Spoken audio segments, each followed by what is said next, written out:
আমরাও চাচ্ছি যে আমাদের এই মেহেরপুর সদরে এমন একটা প্রশিক্ষণ দেওয়া হোক যাতে সবাই সেখানে সাঁতার কাটা শিখতে পারে। 2000 যে বিলে শাপলা তুলতে যে চারজন হচ্ছে শিক্ষার্থী, চার বান্ধবী একসঙ্গেই মৃত্যুবরণ করে। মৃত্যু আসলে চিরসত্য, সবাইকে মেনে নিতে হবে, কিন্তু অকাল মৃত্যু খুবই কষ্টদায়ক।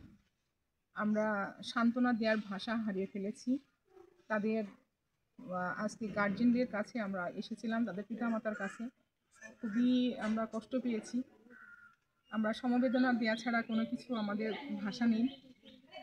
আর আমাদের মেহেরপুর এই জেলায় অবশ্যই সাঁতার শেখানোর একটা প্রশাসনের কাছে আমাদের দাবি থাকবে যে সাঁতার শেখানোর প্র্যাকটিসটা যদি থাকে, প্রশিক্ষণ যদি থাকে, তাহলে শিশু মৃত্যুর হারটা অনেক, ডুবে মরাটা অনেক কমে যাবে। এই বছরই আমরা দেখেছি যে অনেক পানিতে ডুবে অনেক শিক্ষার্থী, অনেক শিশু অনেকেই মারা গেছেন। এটা খুবই কষ্টদায়ক। তো সেই জন্য আমরা আজকেও হচ্ছে মানবাধিকার প্রতিষ্ঠান মৌ এই যে মিটিংয়ে তাদের জন্য হচ্ছে মৌকের নির্বাহী প্রধান জনাব আসাদুজ্জামান সেলিম সহ যারা কমিটিতে মিটিংয়ে যারা উপস্থিত ছিলেন সকলেই নীরবতা পালন করছে। আজ মিটিংয়ের শুরুতেই তাদের জন্য দোয়া করছি।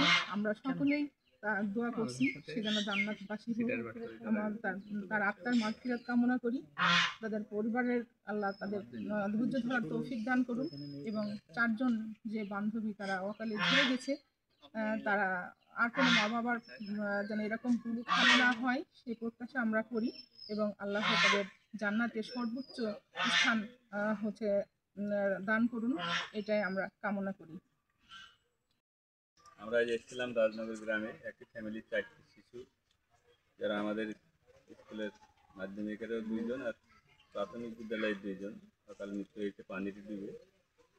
এটা একটা দুঃখজনক ঘটনা, কিন্তু বর্তমানে অধিকাংশ ফ্যামিলির ছেলেমেয়েরা সাঁতার জানে না, এর কারণেই অকাল মৃত্যুগুলা ঘটে যাচ্ছে। আমার যতটুকু মনে হয় যদি এই সাঁতার প্রশিক্ষণের কোনো ব্যবস্থাপনা সরকারিভাবে বা কোনো সংস্থা থেকে করা হয়, তাহলে অকাল মৃত্যুর হাত থেকে অনেক শিশুকে বাঁচানো যাবে। অল বাংলাদেশে আমরা দেখছি যে অধিকাংশ ছেলেমেয়েরা সাঁতার জানে না। আমি অভিভাবকদের কাছে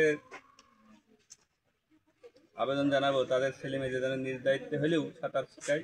সেই সঙ্গে কোনো প্রশিক্ষণ ব্যবস্থাপনা যদি সরকার করে বা কোনো সংস্থা, যেমন মৌগুর মতো সংস্থারা এরা দাবি করছে, আমরা এটা প্রশিক্ষণের ব্যবস্থা করব।